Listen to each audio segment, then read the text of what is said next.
Hey, I'm Gavin Palmer, and God created me so that I can give you the good news. And I know many of you might think that I'm going to tell you about Jesus. When I talk about the good news, when people talk about the good news, people usually talk about Jesus. And to be honest, Jesus is the best news.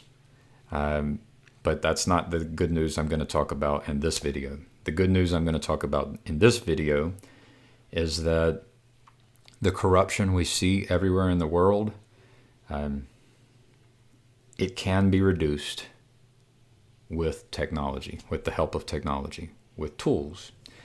And, to the believers out there who think that all we need is Jesus, I would say, do you need your car? Do you need your doctor? Do you need your education systems? Do you need your roads? Do you need your hospitals? And do you need your schools? And so I hope you can begin to see where technology can be helpful and can improve our lives.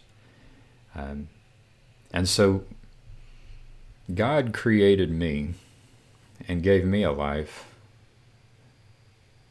so that I would be able to give the good news to you that we can reduce corruption with information technology. And I want to try and explain to you how we can do that. And this is going to require help. It's going to require that we share the good news, right? Like I'll encourage you to share the best news that Jesus can heal you, all the pain and suffering. But there's also good news that we have information technology available for us to reduce the corruption. Now, let me get simple. I want to try to put it very simply. What is corruption?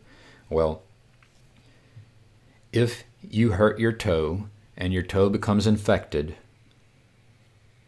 your life is in danger. And so if you don't feel the pain in your toe and you ignore, like if your mind, the decision-making apparatus within you, ignores the pain within your toe, you can die. Your entire body can end up dead, gone from this world. And so an indicator of corruption is when the decision-making apparatus is not able to receive important signals, important information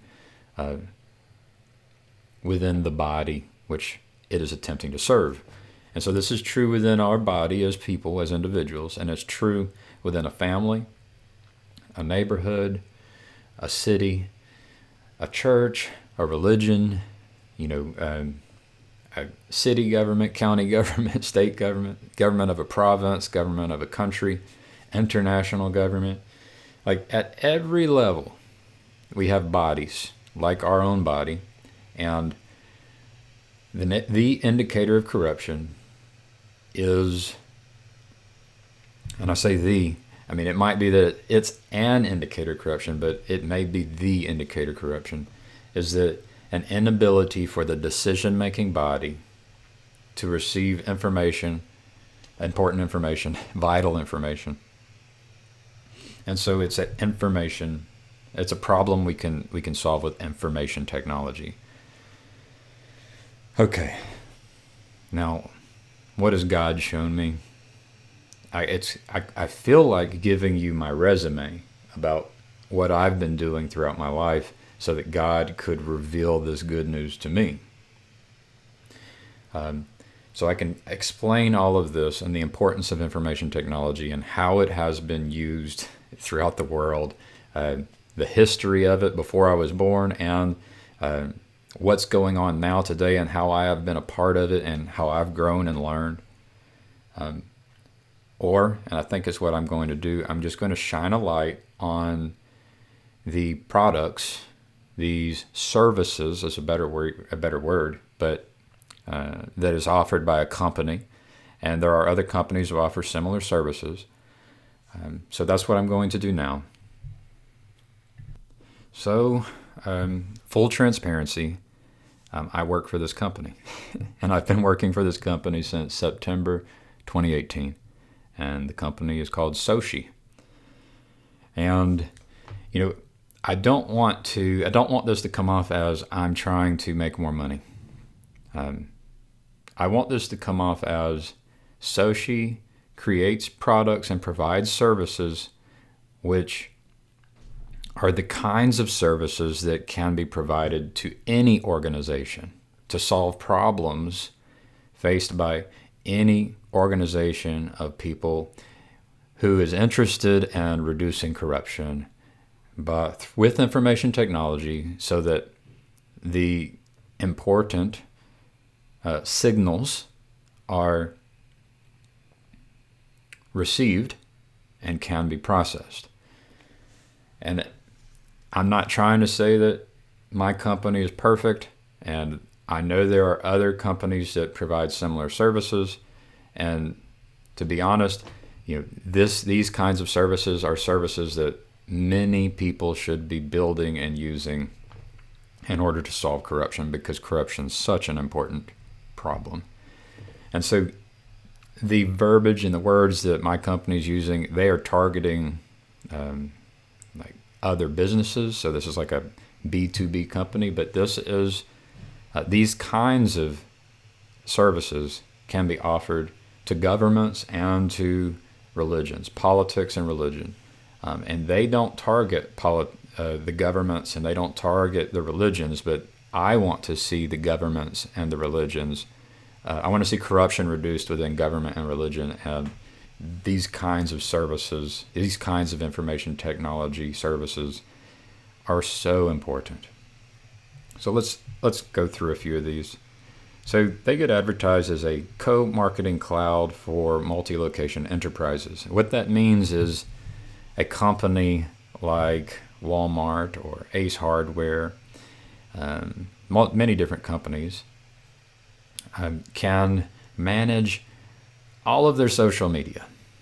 Now, I say all of their social media, but honestly, there's a set of social media which is supported by the platform, and there will be future social media which can be added to the platform over time. And it operates at scale, able to handle, tens of thousands of social media accounts at scale, so that the company, the organization, the body, I want you to think abstractly, can receive information from all of the different networks, social media networks.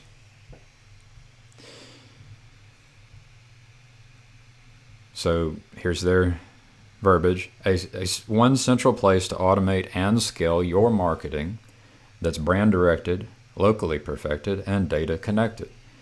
And so the thing to focus on here is that it can operate at scale. So if you're talking about the United States government or government as a whole, you could imagine that there is a Facebook page for every neighborhood.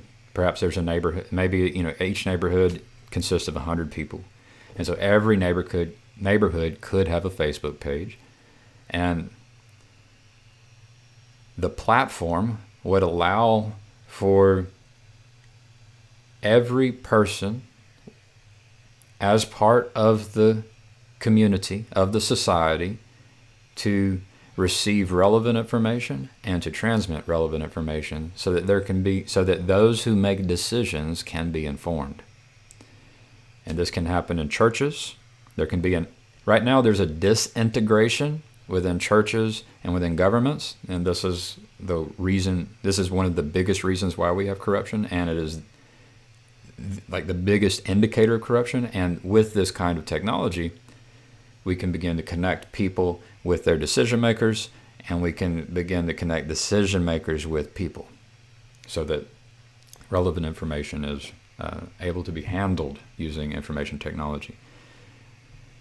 So this is, to think of it in the real world, is that Walmart has a location, in many areas, and each location can have a Facebook page, a profile on Google Maps, and can have a Twitter account, and whenever people interact with these interfaces, that information can be received and processed so that there can be an appropriate response. So some of these features, so the listings, this would be a feature that could be handled by religion, by basically keeping up to date with the location of a church and the hours which you could come to the church and participate in their service. Similarly, this could be used to manage the location of a place to participate in government. For example, showing up for a council meeting or showing up for an election. This can be done with listings, and it's a way for you to update the relevant information that you would find when you search Google Maps. Local pages, I could imagine this being used. For example, you would have a web page, like with a website per location. So every city council would have its own page, and every church, every brick and mortar church would have its own page. And when people go searching in a search engine, the most relevant result would show up, right? And so that's what you really want for your body of people that is functioning without corruption, is that they could go to a search engine and they could say, my foot hurts, right? They could say, I'm starving, right? So there should be a way for people to communicate with the decision-making body the things that they need, so that there can be an appropriate response. Right now, I have no way to get in touch with, the President of the United States. There is much difficulty for someone like myself to give a message to the President of the United States, and that's the way it should be. But it shouldn't be the case that it's impossible for me to get in touch with the President of the United States. That's an indicator of corruption. It shouldn't be that it's impossible for me to have my voice heard by the decision-making body at the international government or the federal government or the state government.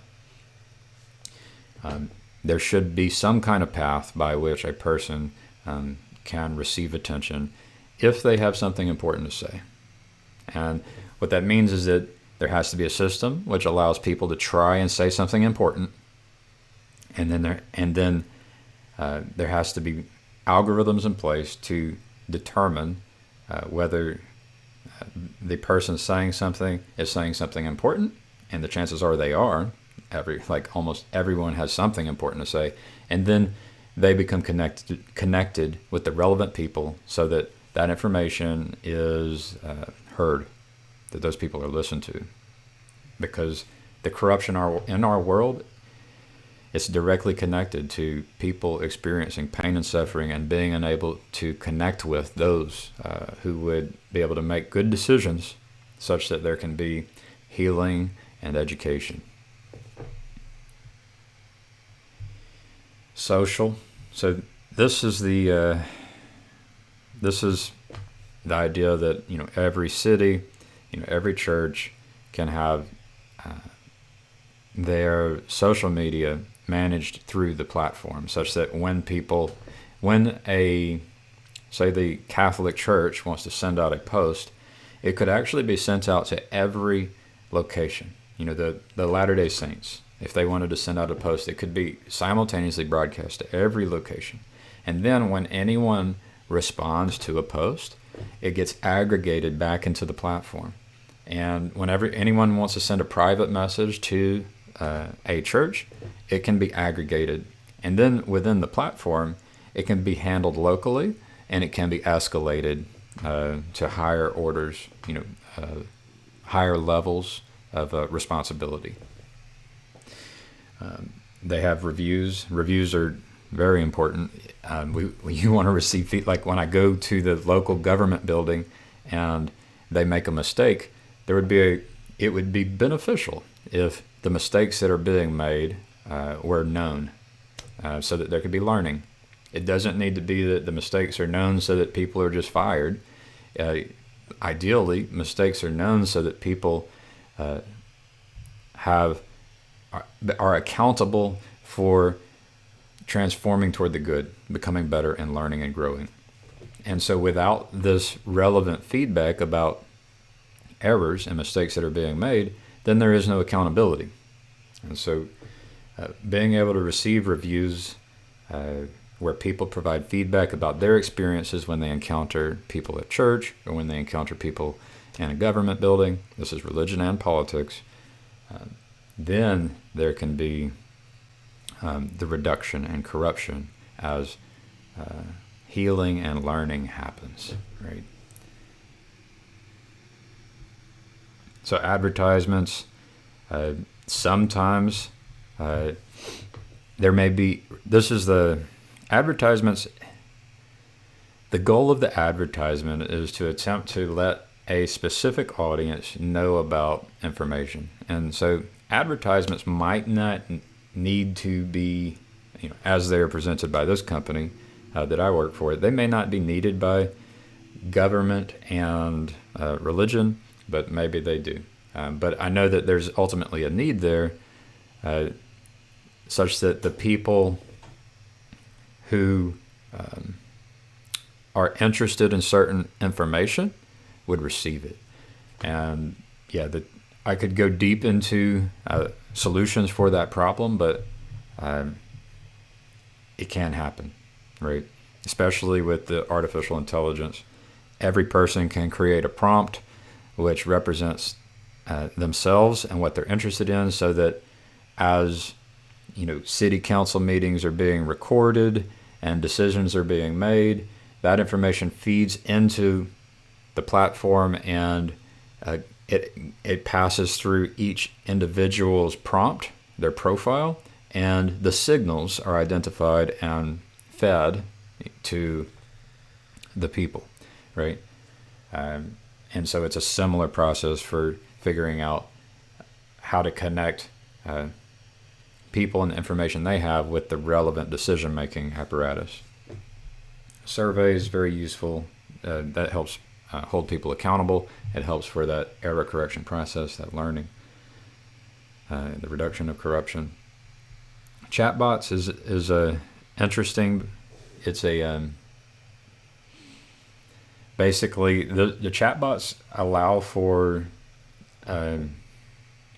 artificial intelligence to do as much work as possible, so that each person, whether they are a decision maker in government or in a church or a company, they receive the information that's most relevant. So the artificial intelligence can help make sure that the signals are received by the right people and the noise is handled, I would say, with love, because sometimes I've been using the artificial intelligence. Sometimes an artificial intelligence can provide the feedback for the individual to help them feel heard and help them learn and grow without actually needing anyone, any human, to respond. This can happen. It can be very therapeutic. Listening. This listening product is it's similar to this idea that of receiving input from multiple sources, processing it, and then providing signals. But it's a specific feature from this company. Insights and reporting. This is how you can take this data, for example, from survey data, satisfaction data, sentiment data from reviews, and you can begin to collect it and monitor if you as an organization are hitting your goals. For example, the church might want to make people feel loved, to help people feel loved. And so through surveys and through analyzing the sentiment of reviews, a church can know whether or not the people are feeling loved. feeling listened to and heard. And you can do the same thing as a government or as a company, and you can provide visuals that indicate that you are getting better at helping all members of your body feel cared for and loved. And you can put that on a chart once you have all the data. So here they're talking about a mobile app. Obviously, this can be very helpful so that, when you are a decision maker receiving information, it's nice to just receive that information on the device that you carry with you all the time. So there you have it. This is the this is where capitalism has allowed for the creation of products and services and the technology which can be shared with the world, right? It can be used by governments and religions in order to reduce corruption. And so when you do it in business, it means that you end up beating your competitors and you make more money. When you reduce corruption in churches, it means people get healthier, people get closer to God. In that way, it is. Oh man, it's just so important to help people know God better. This is the job of Scripture, and so these tools end up being like Scripture, in that it helps people find God and get closer to God. And similarly, it can be used in government, such that the amount of corruption in government decreases. And you know what that means? It means there ends up being less people in prison. There ends up being less violence, less theft, and less war. So there is a lot of hope, and this is the good news. I'm going to go back to a screen of myself. So yeah, my life, there has been a feeling of meaning in my life. I actually see that this kind of thing is going to happen whether I put this video out or not. So it's happening, and my hope is that I just want to encourage it to happen faster, and I want to give hope to people who don't have hope. That I want to help people know how they can get better. Like, I want to help everyone reach their full potential. I want people to get healthier. The best news is that you can get to know God by committing your life to God and committing your life to the King of Kings, Jesus Christ. That's the best news. But there's also a lot of other good news, and the power of prayer and the power of exercise and eating right and being healthy. And then there's so many tools that have been created throughout history. And when good people who want to serve God really try to integrate everything that God has given us, we can make this world better faster. We don't have to force it. We need to be patient, gentle, kind. This is what I wrestle with. But I just want you to know that there's hope. The technology has been created, and we as a society could come together. And whether it's a mega church like the Catholic Church, or these churches, these mega churches with tens of thousands of people, Catholic Church or the Mormons, any organization where there is a decision-making body that's at the head, there are technologies which can be used to, and there's processes and protocols which can be used to reduce the corruption and, improve the healthiness of your body of people, with all of the members of your body, such that your body does not become disintegrated and essentially die out due to the corruption. And that's true of governments, people who, political parties, is true of charities, is true of religions and churches. It's for everybody. These kinds of information technologies is for everybody. It is. It can be used to reduce the corruption and allow people to know God better. And God ultimately is doing this loving, divine expression into reality at every moment, sustaining everyone, including your enemies. God loves you and your enemies, and is loving everything into existence unconditionally all the time. And so when we attempt to reduce corruption and increase the healthiness of everybody, our bodies and everyone around us, and we use the tools that are available to us, we are serving God. So